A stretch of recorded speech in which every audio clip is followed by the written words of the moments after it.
Bonjour à tous, j'espère que vous allez tous très bien. Nouvelle vidéo dans laquelle on va parler de Xavi Simons. Fabrizio Romano a annoncé aujourd'hui que Xavi Simons voudrait revenir au Barça. On va voir si c'est possible, on va voir si il peut revenir s'imposer tout simplement au Barça.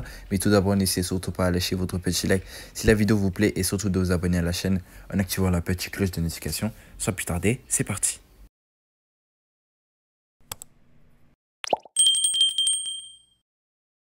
Alors les gars, très heureux de vous retrouver aujourd'hui pour parler de Xavi Simons, un joueur de RB Leipzig. Je pense que si vous êtes supporter du Barça, vous le connaissez très certainement parce qu'il est formé à la Masia, puis a quitté le Barça pour signer au Paris Saint-Germain. Après, il a été prêté de nombreuses reprises au PSV, à Leipzig, et là, il vient de signer pour 75 millions d'euros à Leipzig. Alors les gars, je vais vous parler un peu de ses statistiques. Aujourd'hui, en Bundesliga, il a joué 42 matchs avec le RB Leipzig cette saison. Il a marqué 11 buts et délivré 13 passes décisives. Il a quand même un très bon ratio but et passe D avec le RB Leipzig. Et selon les statistiques, Simons est l'un des joueurs les plus percutants de Bundesliga cette saison. Il a été décisif dans plusieurs matchs clés, que ce soit en championnat ou en Ligue des Champions. Xavi Simons, c'est quand même un joueur très intéressant. Il a beaucoup de points forts. L'un de ses points forts est la créativité et sa vision du jeu. Il excelle dans les petits espaces, sait orienter le jeu rapidement et sait casser des lignes avec ses passes décisives. Il a une très bonne vision de jeu.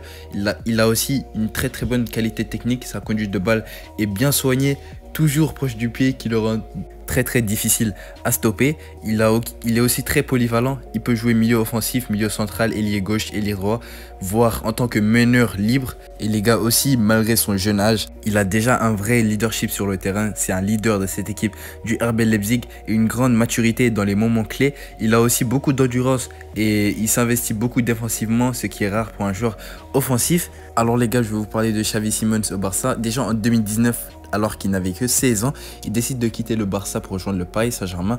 Il a été séduit par un projet plus direct vers le football professionnel.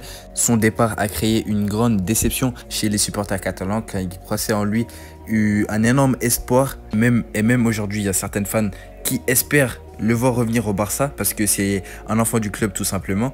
Mais ce transfert pourrait avoir plusieurs freins. Déjà parce que son prix est élevé, 75 millions d'euros, est quasiment hors budget pour le Barça, parce qu'on sait le Barça ne peut pas se permettre d'acheter des joueurs plus de 75 millions d'euros. Et en plus de ça, Xavi Simons, c'est un poste similaire à Dani Olmo que le Barça a déjà signé. Et aussi, si Xavi Simons parvenait à revenir au Barça, donc ce qui pousserait Fermín López à quitter le Barça, parce que Fermín López lui aussi est un poste, il joue quasiment de la même façon. Pour moi, Xavi Simons ne doit pas revenir au Barça parce qu'il y a déjà Dani Olmo et Fermín López qui est déjà un excellent joueur du Barça, qui est même titulaire récemment, parce que Dani Olmo n'est pas un joueur malheureusement hyper constant. Il a beaucoup de blessures, mais quand il revient, même hier avec son but, et il a provoqué un penalty pour permettre au Barça de s'imposer 4-3 face au Celta Vigo. Pour moi, la possible venue de Xavi Simons bloquerait la progression de Fermín López, et je pense que c'est pas une bonne idée. Vous me direz ce que vous pensez de ça dans les commentaires. Donc voilà gars, c'était tout pour cette petite vidéo. On se retrouve demain pour l'avant-match Barça-Majorque. Je vous invite à lâcher votre petit like si la vidéo vous plaît et surtout de vous abonner à la chaîne en activant la petite cloche de notification. Allez, je vous dis à la prochaine pour une prochaine vidéo. Allez, salut.